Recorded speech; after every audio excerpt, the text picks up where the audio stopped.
భక్తులారా, మనం పగలు రాత్రి కష్టపడతాం, చెమటను చమురుగా మార్చి శ్రమిస్తాం. ఆఖరికి ఆ చేతులు కాయలు కాసి కళ్ళు అలసిపోయే వరకు పనిచేస్తాం. కాని తీరా చూస్తే చేతిలో ఏముంటుంది? గుప్పెడు ఇసుకను పట్టుకుంటే అది వేళ్ల మధ్య నుండి జారిపోయినట్లు మనం సంపాదించిన ధనం మనకు తెలియకుండానే కరిగిపోతుంది. అసలు లక్ష్మీదేవి కొందరి ఇళ్లలో ఎందుకు స్థిరంగా ఉండదు? ఎంతో భక్తితో పూజలు చేసినా, ఎన్నో నోములు నోచినా ఆ తల్లి కటాక్షం దక్కకపోవడానికి వెనుక ఉన్న ఆ నిగూఢ రహస్యం ఏమిటి? ఈ ప్రశ్న మీ గుండెను ఎప్పుడైనా తొలిచిందా? కష్టపడి సంపాదించిన రూపాయి కళ్లముందే ఆవిరైపోతుంటే ఆ వేదన వర్ణనాతీతం. ఆ బాధను అనుభవించే వారికే తెలుస్తుంది ఆ నరకం ఏమిటో. అయ్యో, ఎంతటి దౌర్భాగ్యం! ఈ ఆధ్యాత్మిక రహస్యం మీకు పూర్తిగా అర్థం కావాలన్నా, దైవానుగ్రహం దక్కాలన్నా ఈ వీడియోను ఎక్కడా ఆపకుండా చివరి వరకు చూడండి. ఒక కుగ్రామంలో రఘురామయ్య అనే ఒక సామాన్యుడు ఉండేవాడు. అతను చాలా నీతిమంతుడు, శ్రమను నమ్ముకున్నవాడు. సూర్యుడు ఉదయించకముందే నిద్రలేచి పొలంలోకి వెళ్లేవాడు. తన భార్య, పిల్లల కోసం ఏదైనా చేయాలని, తన కుటుంబానికి ఒక గౌరవప్రదమైన జీవితాన్ని అందించాలని అతని తాపత్రయం. రఘురామయ్య పడే కష్టం చూస్తే ఎవరికైనా కళ్ళు చెమర్చుతాయి. ఎండలో ఎండుతూ, వానలో తడుస్తూ అతను చేసిన శ్రమ అంతా ఇంత కాదు. కాని అతని దురదృష్టం ఏమిటంటే, నెలాఖరు వచ్చేసరికి అతని దగ్గర చిల్లిగవ్వ కూడా మిగిలేది కాదు.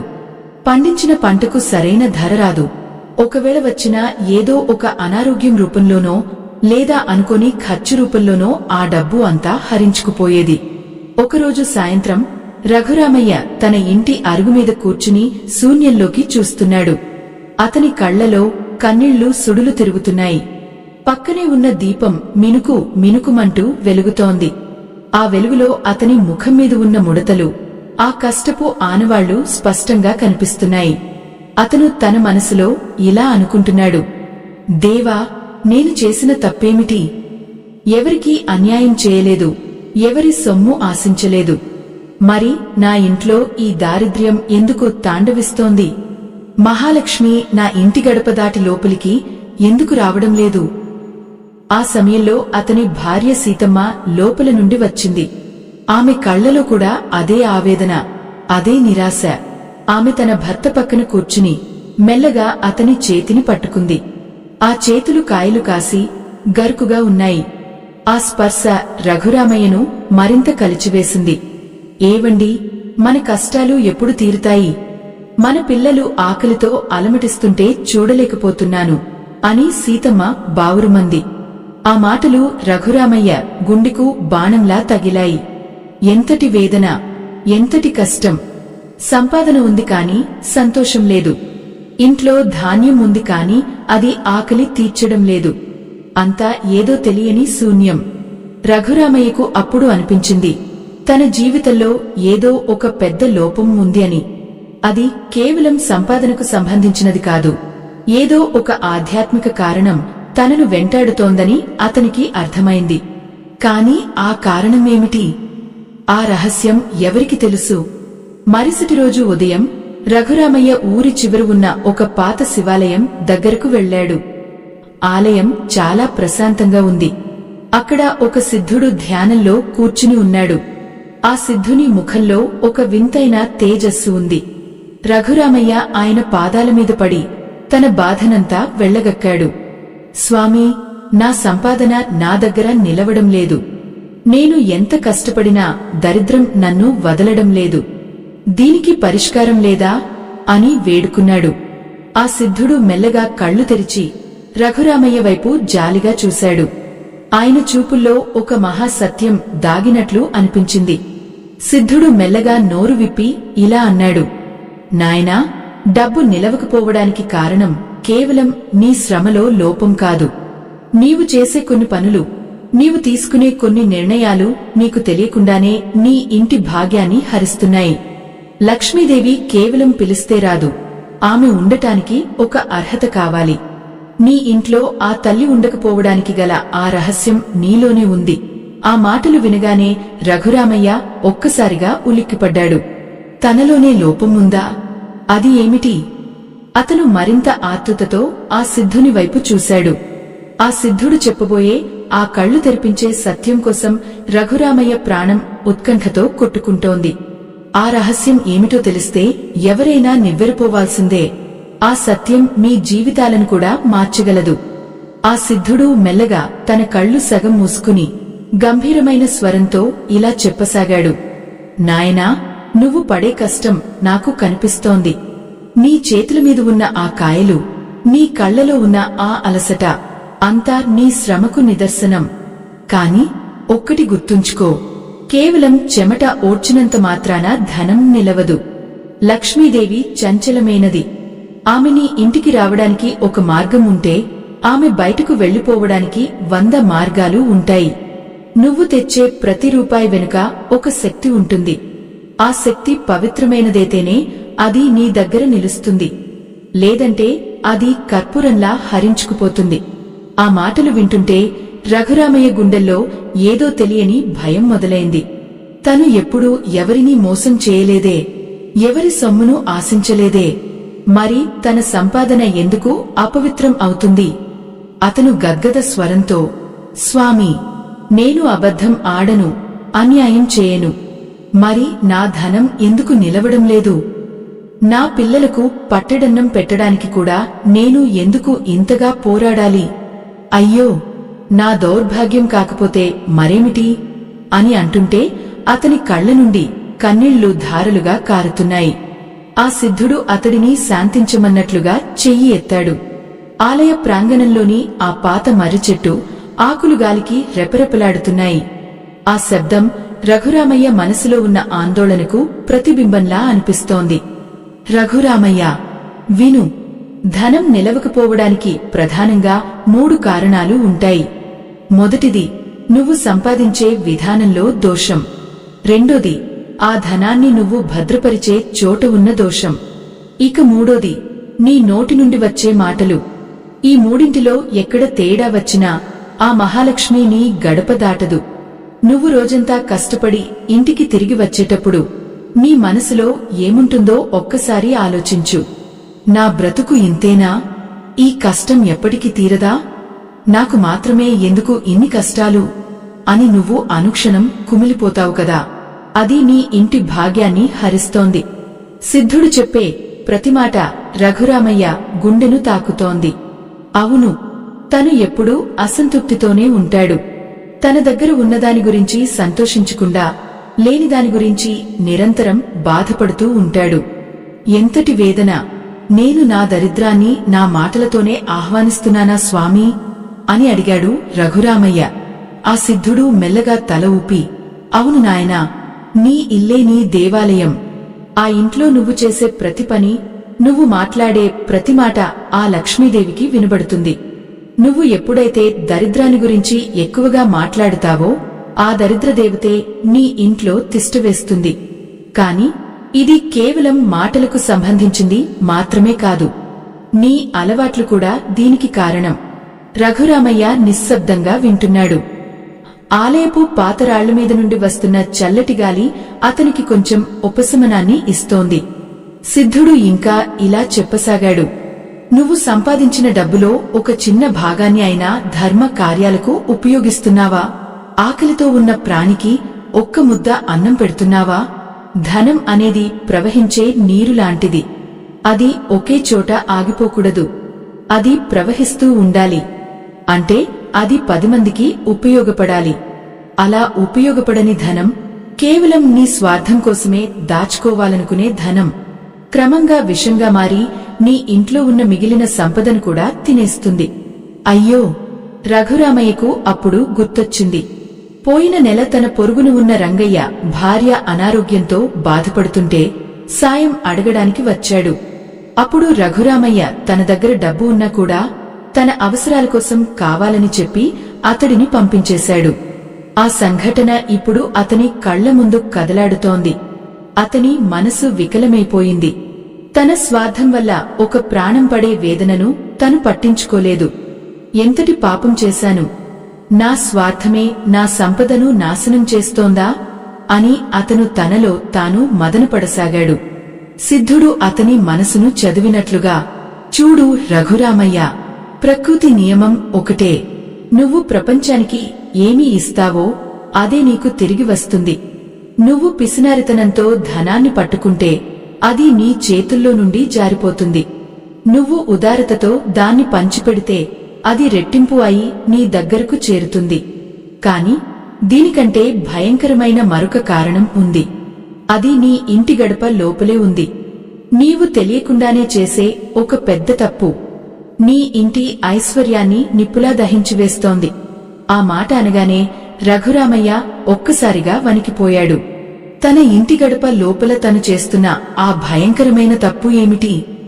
సీతమ్మ కూడా చాలా పద్ధతిగా ఉంటుంది కదా, మరి ఎక్కడ లోపం జరుగుతోంది? ఆ సిద్ధుని కళ్లలో ఒక తీక్షణత కనిపిస్తోంది. అది రఘురామయ్య ఆత్మను శోధిస్తున్నట్లుగా ఉంది. తన ఇంట్లో ఉన్న ఆ నిగూఢమైన రహస్యం ఏమిటో ఆ సిద్ధుడు ఇప్పుడు చెప్పబోతున్నాడు. ఆ సత్యం తెలిస్తే రఘురామయ్య తనను తాను క్షమించుకోగలడా? ఆ తప్పును సరిదిద్దుకోగలడా? ఆ గంభీరమైన వాతావరణంలో మరుసటి క్షణం ఏమి జరుగుతుందో అన్న ఉత్కంఠ రఘురామయ్యను ఉక్కిరిబిక్కిరి చేస్తోంది. ఆ సిద్ధుడు తన గంభీరమైన కళ్లతో రఘురామయ్య వైపు చూస్తూ, నాయనా, నీ ఇంట్లో ఐశ్వర్యం నిలవకపోవడానికి గల అసలైన రహస్యం నీ గడప లోపలే ఉంది అని అన్నప్పుడు రఘురామయ్య గుండె ఒక్కసారిగా ఆగిపోయినట్లు అనిపించింది. అతని శరీరమంతా చెమటలు పట్టాయి. తన ఇంట్లో తను చేస్తున్న అంతటి భయంకరమైన తప్పు ఏమిటి? తను ఎప్పుడూ దేవుడిని తలచుకోకుండా ఉండడే. సీతమ్మ ప్రతిరోజూ దీపం వెలిగిస్తుంది కదా, మరి ఎక్కడ లోపం జరుగుతోంది? రఘురామయ్య గొంతు ఎండిపోయింది. అతను తడబడుతూ, స్వామి, నన్ను భయపెట్టకండి. నా ఇల్లే నాకు సర్వస్వం. నా భార్యాబిడ్డల కోసమే నేను ప్రాణాలకు తెగించి కష్టపడుతున్నాను. నా ఇంట్లో దోషమేమిటో మీరు సెలవీయకపోతే నేను ఇక్కడే ప్రాణాలు వదులుతాను అని ఆ సిద్ధుని పాదాలను గట్టిగా పట్టుకున్నాడు. సిద్ధుడు మెల్లగా నిట్టూర్చి అతనిని లేవనెత్తుతూ ఇలా చెప్పసాగాడు. చూడు రఘురామయ్య, ధనం అనేది కేవలం ఒక వస్తువు కాదు. అది ఒక చైతన్యం. అది ఒక శక్తి. ఆ శక్తి గౌరవం ఉన్నచోట మాత్రమే ఉంటుంది. నీవు నీ భార్యను ఎలా చూస్తున్నావో ఒక్కసారి గుర్తు తెచ్చుకో. ఆమె ఎవరో కాదు, సాక్షాత్తు గృహలక్ష్మి. నువ్వు పగలు ఎంత కష్టపడినా సాయంత్రం ఇంటికి రాగానే ఆ అలసటను, ఆ కోపాన్ని ఆమె మీద చూపిస్తావు కదా. ఆమె కళ్ల నుండి కారే కన్నీరు నీ ఇంటి ఐశ్వర్యాన్ని దహించే అగ్ని అని నీకు తెలుసా? అయ్యో, ఎంతటి అపచారం! ఏ ఇంట్లో అయితే స్త్రీ కళ్ల వెంట నీరు కారుతుందో అక్కడ ఎంత సంపాదించినా అది బూడిదలో పోసిన పన్నీరు అవుతుంది. నువ్వు తెచ్చిన డబ్బును ఆమె చేతికి ఇచ్చేటప్పుడు నీ ముఖంలో చిరునవ్వు ఉండదు సరే కదా, కనీసం కృతజ్ఞత కూడా ఉండదు. ఆమె పడే కష్టాన్ని నువ్వు ఎప్పుడైనా గుర్తించావా? రఘురామయ్యకు తన కళ్ళు తానే పొడుచుకున్నట్లు అనిపించింది. అవును, సీతమ్మ తెల్లవారుజామున 3 గంటలకే నిద్రలేస్తుంది.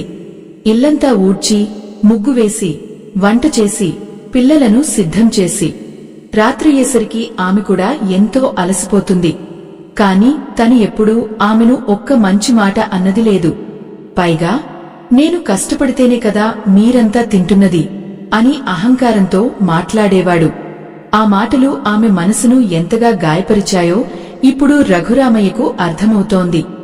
సనాతన ధర్మాన్ని కాపాడే ఈ మహాయజ్ఞంలో మీ వంతు సాయాన్ని వీడియో చివర్లో ఉన్న స్కానర్ ద్వారా అందించి భగవంతుని ఆశీస్సులు పొందండి. రఘురామయ్య మనసులో అప్పుడు ఒక మెరుపు మెరిసింది. తను కేవలం డబ్బు గురించి ఆలోచిస్తున్నాడు తప్ప ఆ డబ్బు రావడానికి కారణమైన దేవశక్తిని, దాన్ని మేనేజ్ చేస్తున్న తన భార్యను గౌరవించడం మర్చిపోయాడు. సిద్ధుడు ఇంకా ఇలా చెప్పసాగాడు. కేవలం ఇదొక్కటే కాదు నాయనా, నీ ఇంట్లో ఉన్న చీకటి మూలలను ఒక్కసారి గమనించు. సంధ్యా సమయంలో, అంటే సూర్యుడు అస్తమించి చీకటి పడే వేళలో నీ ఇల్లు ఎలా ఉంటుంది?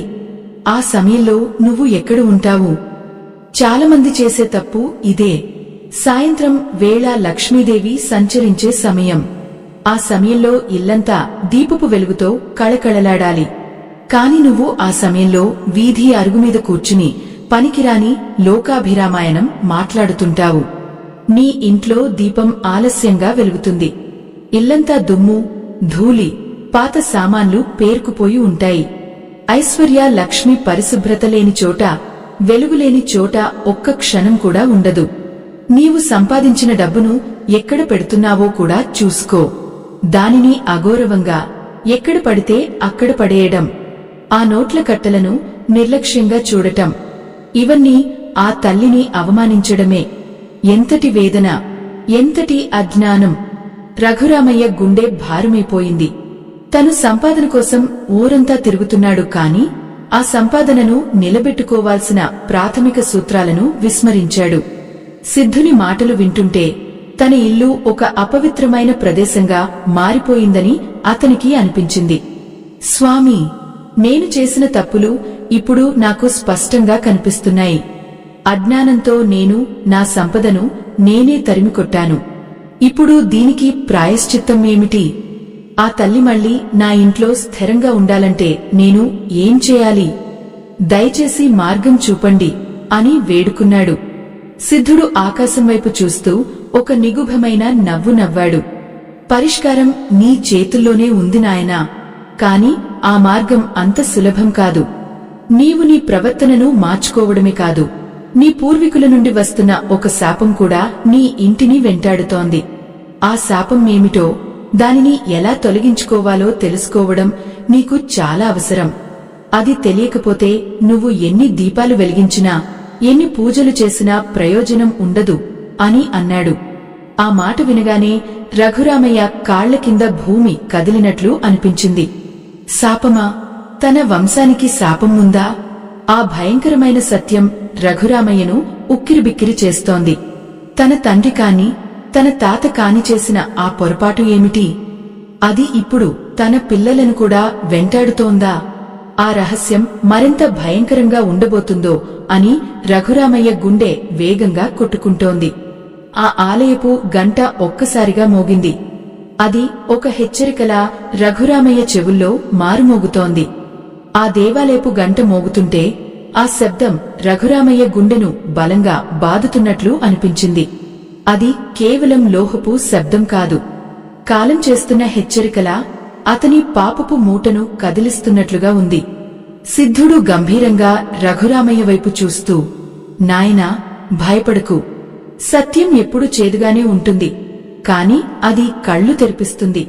నీ తాతగారు ఈ గ్రామంలోనే ఒకప్పుడు పెద్ద భూస్వామిగా ఉండేవారు. ఆయనకు సంపద మీద మక్కువ ఎక్కువ.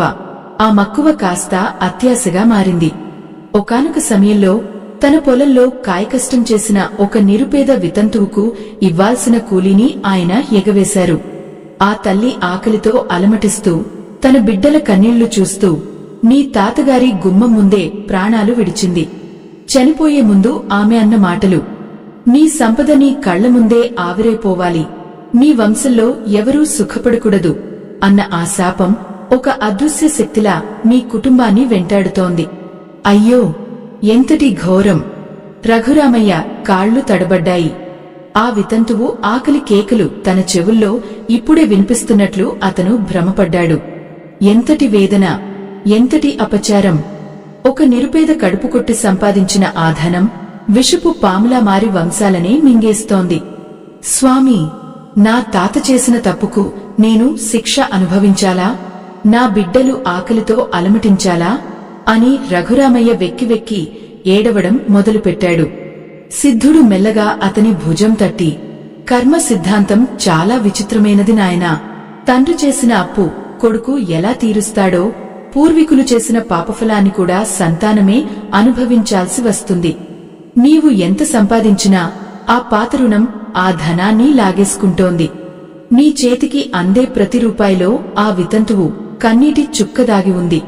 అందుకే అది నీ దగ్గర నిలవడం లేదు అని అన్నాడు. రఘురామయ్య తన రెండు చేతులతో తల పట్టుకున్నాడు. అతని మనసులో ఒకటే అశాంతి. తను పడే శ్రమ అంతా ఆ శాపం ముందు చిన్నబోతోంది.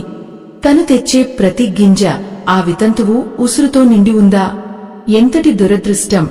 నా కష్టం అంతా బూడిదలో పోసిన పన్నీరవుతోందా? అని అతను కుమిలిపోతున్నాడు. ఆ సమయంలో గాలి వేగంగా వీచింది.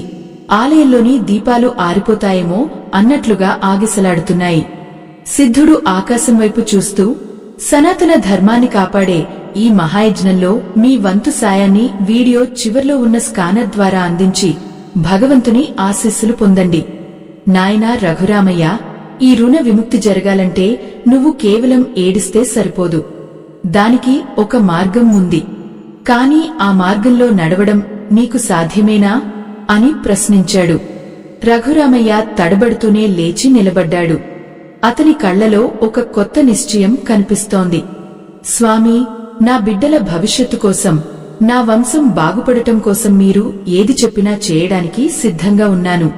ఆ వితంతువు ఆత్మ శాంతించాలంటే, మా ఇంటి గడప మీద మహాలక్ష్మి అడుగు పెట్టాలంటే నేను ఏం చేయాలో సెలవియ్యండి అని అన్నాడు. సిద్ధుడు అతనివైపు తీక్షణంగా చూస్తూ, ధనం నిలవకపోవడానికి కేవలం పూర్వీకుల శాపం మాత్రమే కాదు, నీవు ప్రస్తుతం అనుసరిస్తున్న కొన్ని అలవాట్లు కూడా కారణం. నీవు సంపాదించిన డబ్బును లెక్కపెట్టేటప్పుడు నీ మనసులో ఉండే భావం ఏమిటి? నీవు ఆ డబ్బును పట్టుకున్నప్పుడు కృతజ్ఞతతో ఉంటావా లేక లోభత్వంతో ఉంటావా? గుర్తుంచుకో, ధనం అనేది కేవలం ఒక కాగితం కాదు, అది ఒక దేవత.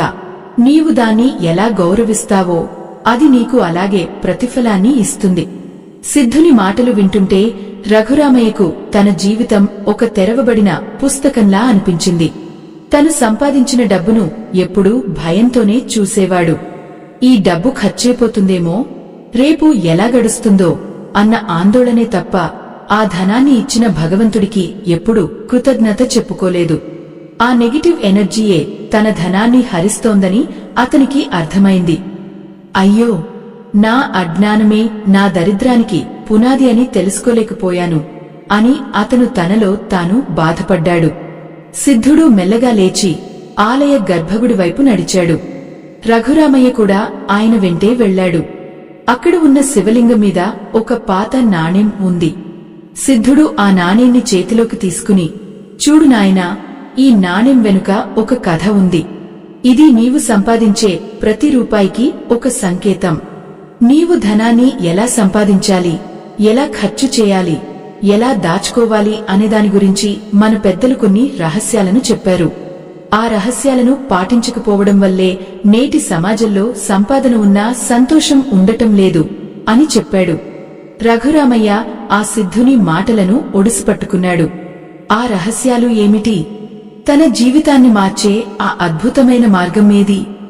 ఆ నాణెం వెనుక ఉన్న ఆ నిగూఢ సత్యం తెలిస్తే తన ఇంటి కష్టాలు నిజంగానే తీరుతాయా?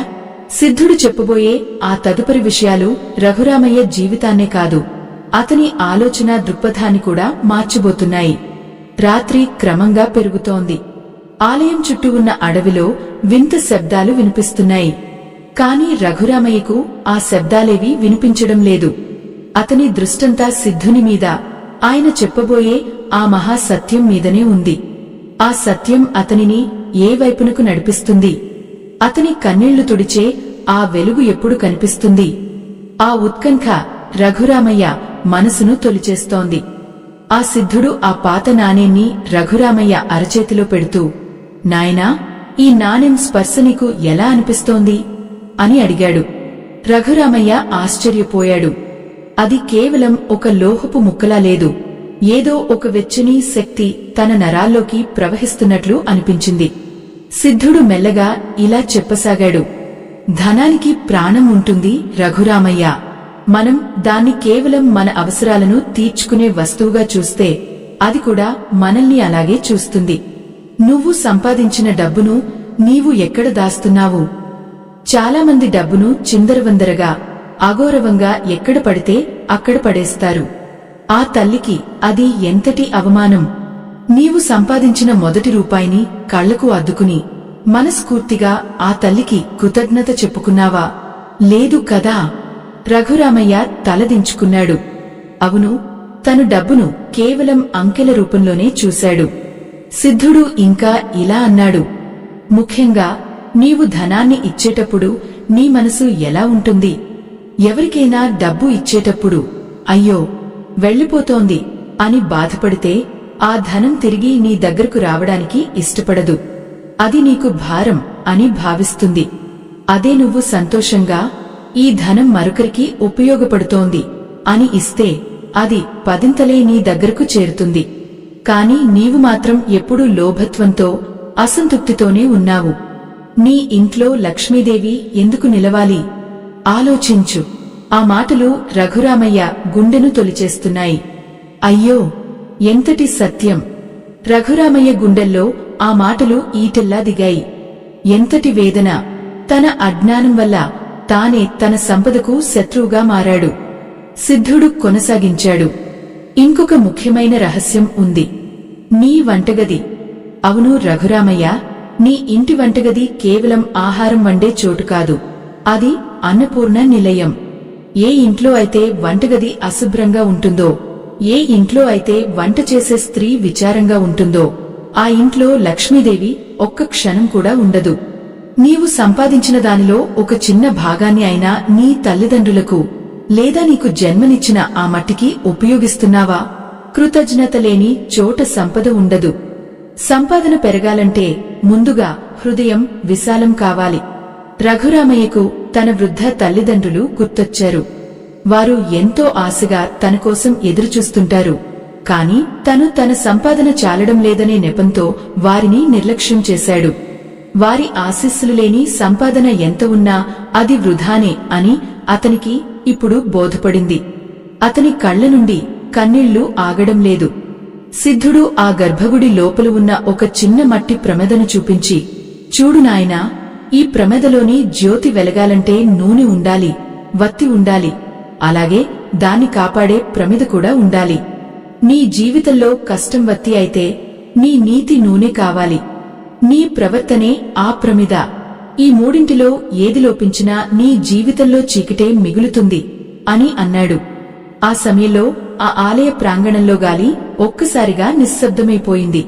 సిద్ధుడు రఘురామయ్య కళ్లలోకి నేరుగా చూస్తూ, కాని రఘురామయ్య, ఇవన్నీ ఒక ఎత్తు అయితే నువ్వు చేసిన ఒక నిర్ణయం, నీవు తీసుకున్న ఒక తప్పుడు అడుగు నీ జీవితాన్ని పాతాళానికి నెట్టేసింది.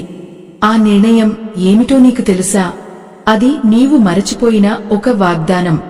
ఆ వాగ్దానం నీ మెడకు ఉరితాడులా మారింది. అది ఏమిటో నువ్వు గుర్తు తెచ్చుకోగలవా అని అడిగాడు. రఘురామయ్య మెదడులో ఆలోచనలు సుడిగుండంలా తిరుగుతున్నాయి.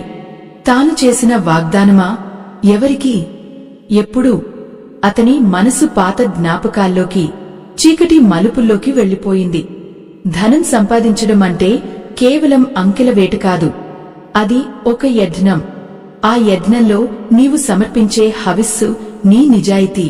నీవు ఏ రోజైతే అబద్ధం ఆడిలేదా అక్రమ మార్గంలో రూపాయి సంపాదిస్తావో, ఆ రూపాయి నీ దగ్గర ఉన్న 100 రూపాయలను కూడా వెంటబెట్టుకుని వెళ్లిపోతుంది. అందుకే సంపాదనలో ప్రదర్శకత ఉండాలి. నువ్వు చేసిన ఆ పాత వాగ్దానం గురించి తీవ్రంగా ఆలోచించు. అది నీ ఆత్మను బంధించి ఉంచింది. ఆ బంధం విడిపోతేనే నీ ఇంటి గడప మీద మహాలక్ష్మి మళ్లీ చిరునవ్వుతో అడుగుపెడుతుంది. ఎంతటి దురదృష్టం! ఆ ఒక్క పొరపాటు నీ ఇన్నేళ్ల శ్రమను బుగ్గి పాలు చేస్తోంది. రఘురామయ్య భయంకరమైన మానసిక వేదనను అనుభవిస్తున్నాడు. ఆ సిద్ధుడు చెప్పే ఆఖరి రహస్యం ఏమిటి? తన వంశానికి ఉన్న ఆ శాపాన్ని, తన అజ్ఞానాన్ని, తను చేసిన ఆ పొరపాట్లను అన్నీ సరిదిద్దుకుని మళ్లీ సుఖసంతోషాలతో బ్రతకడం సాధ్యమేనా? సిద్ధుడు మెల్లగా లేచి రఘురామయ్య తలమీద చెయ్యి పెట్టాడు. ఆ స్పర్శతో అతనిలో ఏదో ఒక తెలియని మార్పు మొదలైంది. ఆఖరి రహస్యం తెలిసే సమయం ఆసన్నమైంది. ఆ రహస్యమే అతని జీవితాన్ని శాశ్వతంగా మలుపు తిప్పబోతోంది. అది తెలిస్తే రఘురామయ్య మళ్లీ మామూలు మనిషి అవుతాడా, లేక ఆ వేదనలోనే ఉండిపోతాడా? ఆ సత్యం ఇప్పుడు బయటపడబోతోంది. అది విని మీరు కూడా నివ్వెరపోతారు. రఘురామయ్య గుండెల్లో ఏదో నివురుగప్పిన నిప్పులా ఉన్న జ్ఞాపకం ఒక్కసారిగా ప్రజ్వరిల్లింది. అతని కళ్ల ముందు కొన్ని ఏళ్ల క్రితం నాటి దృశ్యం కదలాడింది.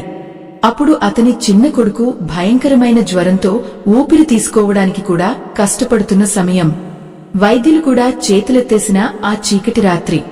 రఘురామయ్య ఆ ఊరి పొలిమేరల్లో ఉన్న గ్రామదేవత గుడిమెట్ల మీద పడి ఎంతలా విలపించాడు. తల్లి, నా బిడ్డను బ్రతికించు. వాడు కోలుకుంటే 10 మంది అనాథ పిల్లలకు నా చేతులతో అన్నం పెడతాను. నా సంపాదనలో మొదటి భాగాన్ని నీకే సమర్పిస్తాను అని కన్నీళ్లతో మొక్కుకున్నాడు. ఆ బిడ్డ కోలుకున్నాడు. ప్రాణాపాయం తప్పింది. కాని కాలక్రమేణా సంపాదన పెరిగే కొద్దీ, అవసరాలు ఎక్కువయ్యే కొద్దీ రఘురామయ్య ఆ మొక్కును మర్చిపోయాడు. తన బిడ్డ ప్రాణాన్ని నిలబెట్టిన ఆ తల్లికి ఇచ్చిన మాటను, ఆ అనాథల ఆకలిని తన స్వార్థం వెనుక దాచేశాడు. అయ్యో, ఎంతటి పాపం! రఘురామయ్య 2 చేతులతో తన ముఖాన్ని కప్పుకుని వెక్కి వెక్కి ఏడవడం మొదలుపెట్టాడు. సిద్ధుడు అతనివైపు జాలిగా చూస్తూ, చూసావా నాయనా, దేవుడికి ఇచ్చిన మాట తప్పినా, ఒక నిరుపేద ఆకలి తీరుస్తానని తీర్చకపోయినా ఆ యునం నిన్ను నీడలా వెంటాడుతుంది. నువ్వు సంపాదించిన ప్రతి రూపాయి ఆ అనాథల ఆకలి కేకల మధ్య, ఆ వితంతువు శాపం మధ్య నలిగిపోతోంది. అందుకే నీ చేతిలో ధనం నీరులా కరిగిపోతోంది. ధనం అంటే కేవలం నీ అవసరాలు తీర్చుకోవడమే కాదు, అది నీ నిజాయితీకి లభించే గౌరవం. ఆ గౌరవాన్ని నువ్వే కాలరాశావు. సంపాదన పెరగడం ముఖ్యం కాదు రఘురామయ్య, ఆ సంపాదనలో పవిత్రత ఉండాలి. నువ్వు చేసిన ఈ తప్పు నీ ఇంటి గుహలక్ష్మి కళ్లల్లో కూడా కన్నీళ్లు మిగిల్చింది అని గంభీరంగా చెప్పాడు. రఘురామయ్యకు ఇప్పుడు అంతా అర్థమైంది. తన దారిద్ర్యానికి కారణం బయట ఎక్కడో లేదు, తన మనసులోనే, తను చేసిన వాగ్దాన భంగంలోనే ఉంది. అతను సిద్ధుని పాదాలపై పడి, స్వామీ, నా కళ్ళు తెరిపించారు. నా అజ్ఞానపు పొరలు తొలగిపోయాయి. ఈ క్షణం నుండే నా ప్రవర్తన మార్చుకుంటాను. నేను చేసిన మొక్కును చెల్లించుకుంటాను. నా భార్యను, నా ఇంటిని దేవాలయంలా చూసుకుంటాను. నాకు మార్గం చూపిన మీకు కృతజ్ఞతలు అని అన్నాడు. ఆ సిద్ధుడు మెల్లగా నవ్వి, వెళ్ళు నాయనా, నీ ఇల్లు నీకోసం ఎదురుచూస్తోంది. మార్పు నీ నుండే మొదలు కావాలి. ఏ ఇంట్లో అయితే శాంతి, తృప్తి, కృతజ్ఞత ఉంటాయో అక్కడ మహాలక్ష్మి స్వయంగా వచ్చి కొలువై ఉంటుంది అని ఆశీర్వదించాడు. రఘురామయ్య ఆ ఆలయం నుండి బయటకు వచ్చేసరికి ఆకాశంలో నక్షత్రాలు ప్రకాశవంతంగా మెరుస్తున్నాయి. గాలిలో ఒక వింతైన స్వచ్ఛత ఉంది. అతను వేగంగా తన ఇంటివైపు అడుగులు వేశాడు. ఇంటికి చేరుకోగానే గడప దగ్గరే ఆగిపోయాడు. లోపల సీతమ్మ దీపం వెలిగించి దేవుడి ముందు ప్రార్థన చేస్తోంది.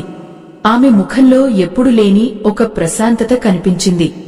రఘురామయ్య మెల్లగా లోపలికి వెళ్లి ఆమె పక్కన కూర్చున్నాడు. ఆమె చేతిని పట్టుకుని, సీతమ్మా, నన్ను క్షమించు. ఇన్నాళ్లు నిన్ను, నీ కష్టాన్ని గుర్తించలేదు. మన కష్టాలు తీరే రోజు వచ్చింది. రేపు ఉదయమే మనం ఆ అనాథాశ్రమానికి వెళ్లి వద్దాం అని చెప్తుంటే అతని గొంతులో వణుకు, కళ్లలో పశ్చాత్తాపం స్పష్టంగా కనిపిస్తున్నాయి. సనాతన ధర్మాన్ని కాపాడే ఈ మహాయజ్ఞంలో మీ వంతు సాయాన్ని వీడియో చివర్లో ఉన్న స్కానర్ ద్వారా అందించి భగవంతుని ఆశీస్సులు పొందండి. రఘురామయ్య జీవితం ఆ రోజు నుండి మారిపోయింది. అతను సంపాదించిన దానిలో కొంత భాగం ఇతరులకు పంచడం మొదలుపెట్టాడు. తన భార్యను గౌరవించడం, ఇంట్లో ప్రశాంతమైన వాతావరణం ఉంచడం వల్ల అతని సంపాదనలో బర్కత్ పెరిగింది. అనవసరమైన ఖర్చులు తగ్గిపోయాయి. అప్పుల బాధలు తొలగిపోయాయి. భక్తులారా, గుర్తుంచుకోండి, డబ్బు నిలవాలంటే కేవలం శ్రమ ఉంటే సరిపోదు. ఆ శ్రమ వెనుక ధర్మం ఉండాలి. 10 మందికి పెట్టే గుణమున్న చోట, ఇచ్చిన మాట తప్పని చోట, స్త్రీని గౌరవించే చోట లక్ష్మీదేవి ఎప్పటికీ స్థిరంగా ఉంటుంది. ఇది కేవలం రఘురామయ్య కథ కాదు, ప్రతి ఒక్కరి జీవితానికి వర్తించే పరమ సత్యం. ఈ ఆధ్యాత్మిక ప్రయాణం ఇక్కడితో ముగిసిపోయింది. స్వస్తి.